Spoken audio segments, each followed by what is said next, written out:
Hey everyone, welcome to the HeyHannah podcast. I'm your host, Dr. Maya Fields, but to my friends and those who know me well, I'm just Maya. I'm a higher education administrator, a mother, and a wife of 14 amazing years.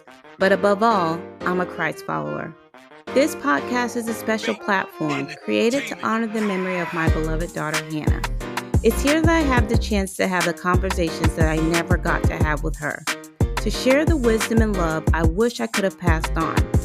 It's a reminder to cherish the precious moments we're given and a testament to the power of healing, hope, and personal growth. If you're someone who's seeking personal growth, inspiration, and practical advice to build a solid foundation for a successful and fulfilling life, this is a place for you. Join me as we honor Hannah's memory together. Laugh, cry, and learn. Get ready for a podcast that is so much more than you could ever imagine. The HeyHannah podcast, healing hearts, one conversation at a time. When our daughter Hannah passed, the namesake of this show, my phone lit up with "How are you?" text. I thumbed back the automatic "I'm fine," even though fine felt like it was light years away. The truth? That question was just too heavy, too obvious, and strangely too hard to answer.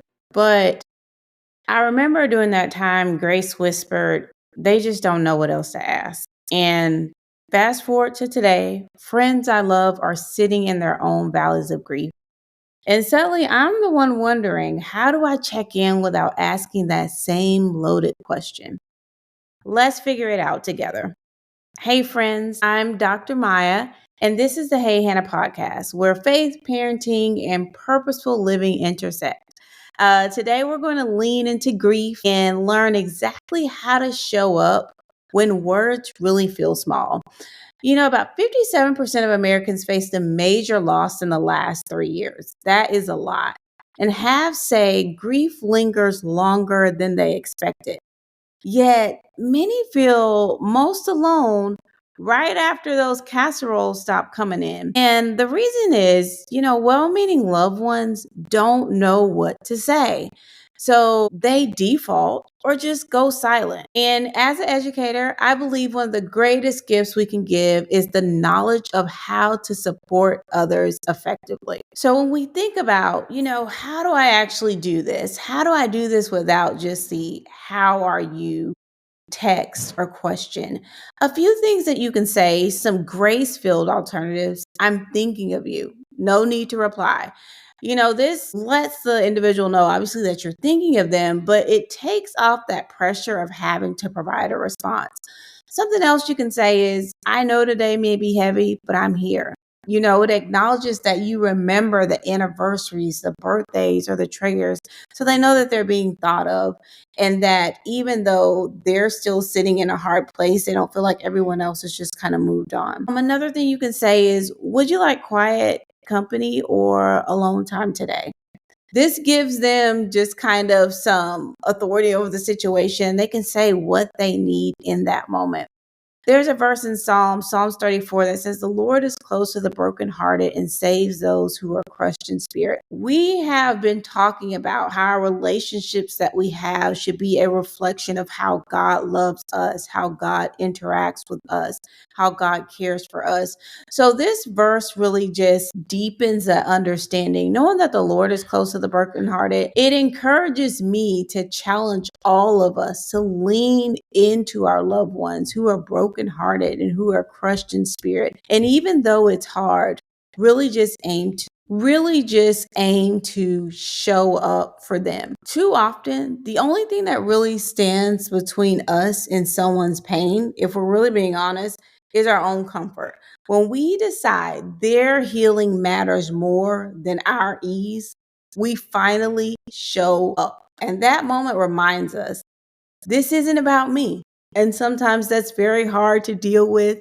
And if we're being honest with ourselves, we'll realize it's the truth. But we need to get to that place so we can show up for the ones that we love. So a few other ways that you can show up. What about doing a comfort kit? A small tote, basket, bin, or something just on the porch. If you're in the area with the individual, put a little basket together. You can do a throw, herbal tea in a basket, a nice lavender candle, maybe a little journal.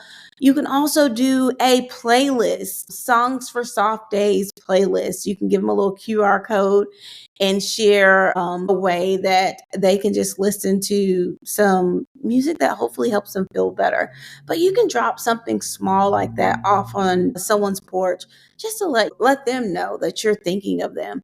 A few other ways that you can show up, some digital and some practical ways. So if you are far away, groceries, when you're going through really hard times, especially emotional times, sometimes one of the first things you forget to do is eat.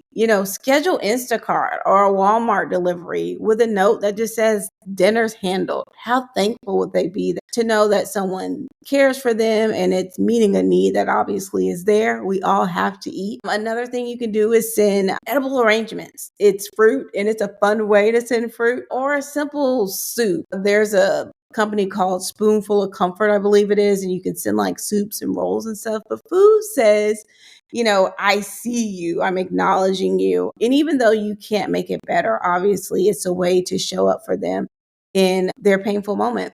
Another way that you can really reach out in a digital way is send a free digital card. If you have an iPhone, recently they released in Apple Messages a way that you can send cards and it's absolutely free. So that's a cool little way that you can just send a thinking of you card, or, whatever it is, some type of heartfelt message. And you can send it in that card, which is a nice, fun way just to show that, hey, I'm still thinking of you. I care for you. You're on my mind. If you don't have an iPhone, that's fine. Punch Bowl is another alternative that you can send digital cards, and it's just a great way to send some instant encouragement. So I'm going to go through a quick fire Q&A. And it's just to kind of go through some things that people ask when they are navigating grief with someone. The first question is it okay to talk about the deceased? Yes, absolutely. Use their name. It honors their memory. A lot of times, especially someone who's in a space where they're grieving, or they kind of get down the line with the grief, sometimes they don't want to even bring it up because they feel like, oh, I don't want to bring down the moment, but it's still on their mind. That person is still in their hearts. It's fine for you to use that individual's name. It's okay to talk about them and honor their memory. The next question, how long should I keep checking in? A good thing to do, just kind of as you're thinking about that, is mark your calendar monthly for a year. Grief has no deadline. A lot of times, as I mentioned earlier, after the casseroles stop coming, people are still dealing with those heavy emotions. There is no deadline. So there's never a point to ever feel like it's been too long for me to still check in. Please check in. I guarantee you, your loved one has not forgotten. The third question is words to avoid. Are there any words to avoid? So this is what I'll say. Please avoid the at least, the at least it wasn't this, or at least it wasn't that. I heard one time just a little quote, and someone was saying, well, it could have been worse. And they said, well, it could have been a lot better too. And that's an honest, just real statement. But avoid the at least, and avoid the everything happens for a reason. First of all, both of those statements, they just minimize pain. People are going through pain. It's a human emotion. So you don't want to minimize it. And it can just create, especially depending on the situation, it can enhance the frustration, the sensitivity, whatever it is. So these are just statements you kind of want to avoid. So right now, I want to challenge you to text one grieving friend. Just let them know I'm thinking of you. No reply needed. You can screenshot it, crop the name out, of course, and tag Hey Hannah Helps on IG or TikTok so we can cheer each other on. Just sharing a few other resources. There is a resource called griefshare.org, which connects with some local groups in your area to connect with other people who are obviously in grieving spaces and provide resources to each other. There's another resource called What's Your Grief, and it's full of articles and courses just to help the person who is grieving and the family who are supporting those individuals along the way. What I want to make sure that you keep in mind is that stay present long term. We share these resources and ways to help, but keep asking about favorite memories. Accept the tears as part of the conversation. I know sometimes it's hard, it can be awkward, but it's just a part of it. Respect their pace. No timeline exists for moving on. The reality is, this is a quote that I remember reading one time in a grief book, and it's a very popular quote. The reality is that you will grieve forever. You will not get over the loss of a loved one. You will learn to live with it. You will heal and you will rebuild yourself around the loss you have suffered. You will be whole again, but you will never be the same, nor should you be the same, nor would you want to. So I just want you to keep that in mind, especially when people throw out just so cavalier, when are they going to move on, or they haven't moved on? There's really not a complete move on, and nor would you want to move on completely from the memory or the thought of someone that you cared about so deeply.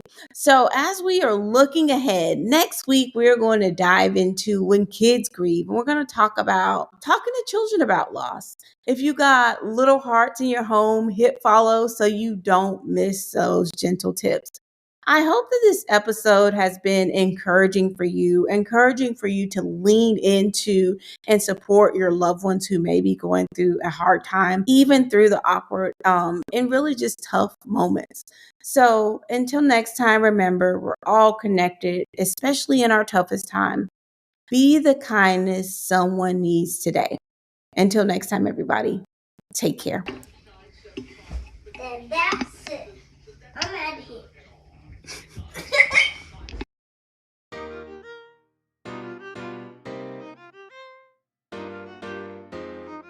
So much for joining us on this episode of the Hey Hannah podcast. We hope that you found inspiration, insight, and encouragement in our conversation today. If you enjoyed this episode and want to stay connected with us, be sure to like, subscribe, and review the Hey Hannah podcast. Your feedback helps us reach more people and spread our message of love and wisdom. You can also follow us on social media at Hey Hannah Podcast. Find us on Facebook, Instagram, and TikTok to stay updated on all the latest episodes, behind-the-scenes exclusives, and engaging content. And for those of you who prefer the visual experience, catch the video versions of our podcast on our YouTube channel. Just search Hey Hannah Podcast and hit that subscribe button to never miss an episode. For even more Hey Hannah goodness, visit our website at www.heyhannahpodcast.com. There you'll find updates, bonus content, and join a community that embraces you with open arms. Your continued support truly means the world to us. Together, let's spread love, share wisdom, and honor every precious moment. Because here at Hey Hannah, we believe that life is meant to be lived well. Remember, a new episode of the Hey Hannah podcast is released every Wednesday, so mark your calendars and be sure to tune in. Thank you again for being a part of Hannah's Hive. Until next time, take care.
Entertainment.